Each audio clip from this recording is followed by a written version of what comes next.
Right, greetings everyone, and welcome to another video. Today, I have just finished recording a salt and bitterness video that will be going up this weekend. Uh, be and the reason that I'm doing this recording right now, and any recordings right now, is because obviously Friday is a big day. I'm really, absolutely, totally excited for Elden Ring. I got to the point where I'm ready for Elden Ring. I beat Melania. I've so ready to challenge that DLC. Let's fricking go. And all the reviews are sounding incredibly positive for it. So I'm excited. I'm excited, and I hope other people are excited too. But we're here to talk about a global thing that is going to be happening this week, which is the release of the character that you see in front of you, Gilgamesh, Breaker of the Scourge. Yarr, the Scourge.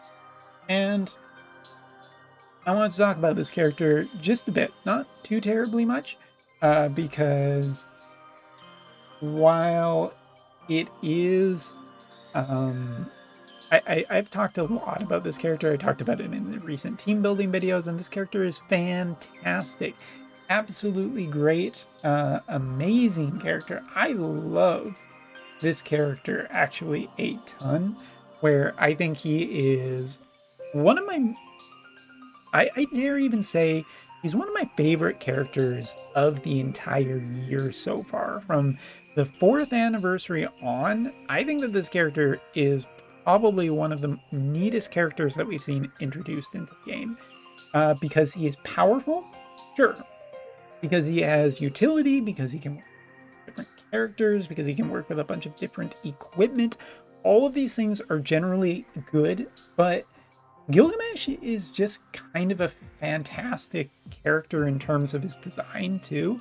And this is something different that I want to talk about, is just this idea of setup and payoff when it comes to the story bait. Like, this kind of transformation was essentially has been eased for a bit in the story. Like, I think that Wing Stern getting his upgrade is such a, looking back on it, such a neat little way of potentially prepping for this. But I love the idea that, Amnelis's power, last of it being used in this really cool way to help him fight against the ongoing threat and all of that. Like, I just really like what they've essentially put forth in combo with this character. I mean, his design is so freaking neat. It's not even that he's an ice elemental character, or, the first of what feels like a new generation of magic damage characters. All of that is really great, but this character is strong. He is powerful. He has essentially the full package deal for a character that is not, and I can't say how nice this is enough, limited, because limited characters on ever since 4th anniversary are a ton, and this is a character who is not limited. He's not tied in with anything, so you can potentially get him later, but up rates and potentially off banners be damned. I want to put forth that I want to see more people with this character.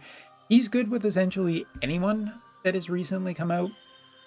You can put him together on an amazing ice-based team. I think that is absolutely fantastic. I still think that, reading around, that great swords probably have a overall higher win percentage, but that doesn't mean that I don't think that this character has the potential to maybe be one of the longer lasting characters, because we've seen such a bout of physical based characters lately that it feels like we're going to be getting some more mages soon, and any mage that can potentially synergize with this guy will be incredible.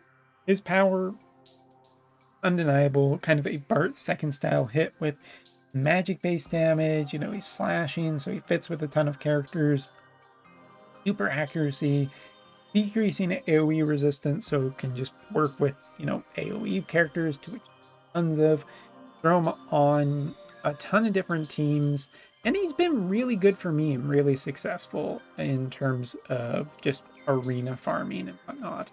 So yeah, I mean, like, I think he's great for I also think he's one of the characters that excels quite quickly in terms of his damaging capabilities.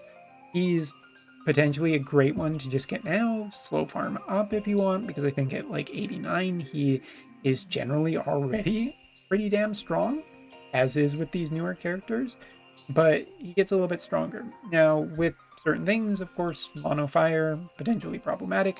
I've seen some people just run this guy with Summer Glassy, and that works out pretty well. Matter of fact, I'm just going to really quickly in the middle of this video. That's not the right website. It is this one.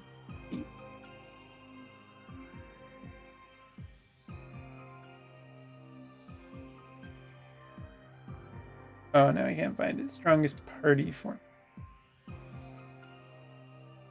Yeah, one of the most tier 1 based parties that you can potentially build right now, according to JP stuff, and of course counter teams, blah blah blah blah blah blah blah blah blah, all that good shit that you guys come here for, is not this party. I believe that I built this party somewhere. I think it's this one. Yes, this is the one. This is considered to be tier 1 out there. Summer Glassy, who is probably pretty much on the verge of getting her upgrades, which any upgrades to this character will feel really, really, really strong.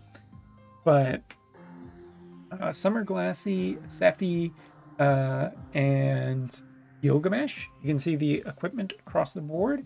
This is actually the correct equipment too. There isn't anything that you need to change from my current setup. This is what I meant. As for sub jobs, Heavenly Blade is the one that is fully recommended for this. His own counter, of course, is just incredibly strong. So these are the kind of stats that you're looking at. And this isn't with a ton of rerolls yet. So there is a lot more potential for strength in here. As for Summer Glassy, the one thing I need to make a change right now is to thief with her, which works very, very nicely. And last but not least, Sephiroth, because, well, it's a day that ends in Y, and of course Sephiroth is essentially any party with a little bit of evasion just as a kind of tricky trick surprise. Actually, that's not true. I do think that there is a little bit of VC difference here. Sildra is not the recommended card. Ace, the Sephiroth card. If I can't find it really quick, you'll see why in a second. Why it's script. Yeah, because I didn't max this game, right?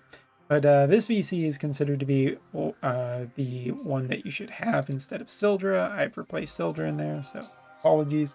And Sephiroth also should be with Axe Knight, according to build. So there you go. I think that since probably plenty of globalers out there did get Sephiroth, and Summer Glassy is a fairly popular character, that this is a fairly highly recommended build out there, and it gives something potentially to people to build towards. The only other thing is A2, Tactician Oldor, as well as this Gilgamesh are all. It is another party that you can run. I will put that up on screen here for a second. Wasn't actually going to do this in this video, but you know what? More value for my viewers, right?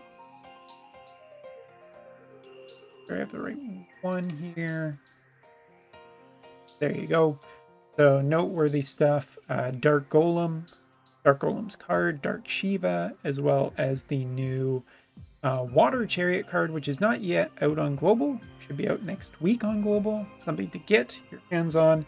The Ice Dragon card, Dark Odin, as well as Fenrir, which are all at the very least permanent cards, which gives you an idea. And this is tier 2, which tier 2 never feels that bad to be running, according to one of the websites out there. Actually still gives a shit. Also, there's Sephiroth. Already pause the video there if you'd like to take a look at it. And really quickly, jumping up, here are the tier 1 parties. Da da da. Da da da. And da da da. Which I'm not so much of a believer on this one. Must be just because of evasion shenanigans potentially working at higher end. But there you go. So there is a general look into some stuff for Gilgamesh. Yes, Gilgamesh will be right out pretty much right as this video is coming out. So there you go. But yeah, thank you so much for watching. Later this week, also, we'll have the AP news. So please stay tuned for that. Keep supporting the channel. Thank you so much for watching, and look forward to a salty video this weekend. Take care.